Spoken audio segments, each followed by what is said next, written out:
উত্তরবঙ্গের উন্নয়নের জন্য যা যা দরকার তিনি করবেন এবং আমরা ধানের শীষে ভোট দিয়ে তাকে উন্নয়ন করার সুযোগ তৈরি করে দেব।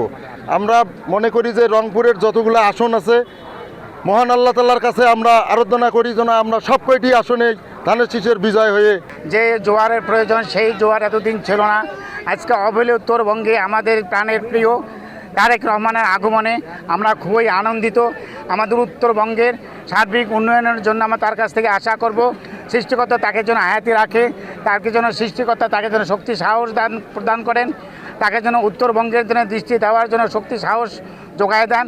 উত্তরবঙ্গের আমাদের উন্নয়ন যেন কল কারখানা কৃষি থেকে আরম্ভ করিয়া উৎপাদনমুখী যত কলকারখানা আছে, উন্নয়নমুখী যত কৃষি খাত আছে, শিক্ষা খাত আছে, সকলের উন্নয়নের আশা করি আমরা সবাই উপহার দিতে পারি। আমি প্রত্যেকগুলো প্রোগ্রামেই মনে হয় যে চিটাগাং সিলেট সব জায়গাতে আমি যাচ্ছি, আমার ভালো লাগছে, এই জন্য আমি আবার রংপুরেও আসছি, এই জন্য আমার খুব ভালো লাগে। আর দ্বিতীয় কথা যে এবার তারেক জিয়া বিপুল ভোটে সারা বাংলাদেশের সব জায়গাতেই সিট সে পাবে আল্লাহর মর্জি ইনশাল্লাহ, এইটাই আমার কামনা।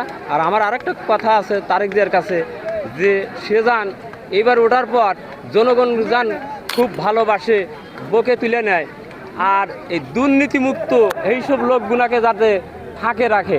তারেক রহমান ঘোষণা দিয়েছেন আই হ্যাভ এ প্ল্যান, এর আওতায় 31 দফা কর্মসূচি তিনি ঘোষণা করেছেন এবং এই 31 দফা কর্মসূচি যদি বাস্তবায়ন করা সম্ভব হয় তাহলে বাংলাদেশ বিশ্বের মানচিত্রে একটা উন্নয়নশীল দেশ হিসেবে গঠিত হবে ইনশাআল্লাহ। আমাদের লালমনিরহাটের প্রধান যেটা সমস্যা সেটা হচ্ছে আমাদের তিস্তা নদী, এবং ইতিমধ্যেই লালমনিরহাটের আপামর জনগণের যে নন্দিত নেতা আছে অধ্যক্ষ আসাদুল হক দুলু মহোদয়, তিনি উদ্যোগ নিয়েছেন নদী রক্ষা আন্দোলন নামে একটা আন্দোলন কর্মসূচি ঘোষণা করেছেন এবং তার প্রধান দাবি হচ্ছে তিস্তা মহাপরিকল্পনা বাস্তবায়ন। নায়ক তারেক রহমান যদি ক্ষমতায় আসতে পারে এবং আসেন তাহলে বেকার যে যুবক সমাজ আছে সমাজের ঘরে ঘরে চাকরির ব্যবস্থা হয়ে যাবে।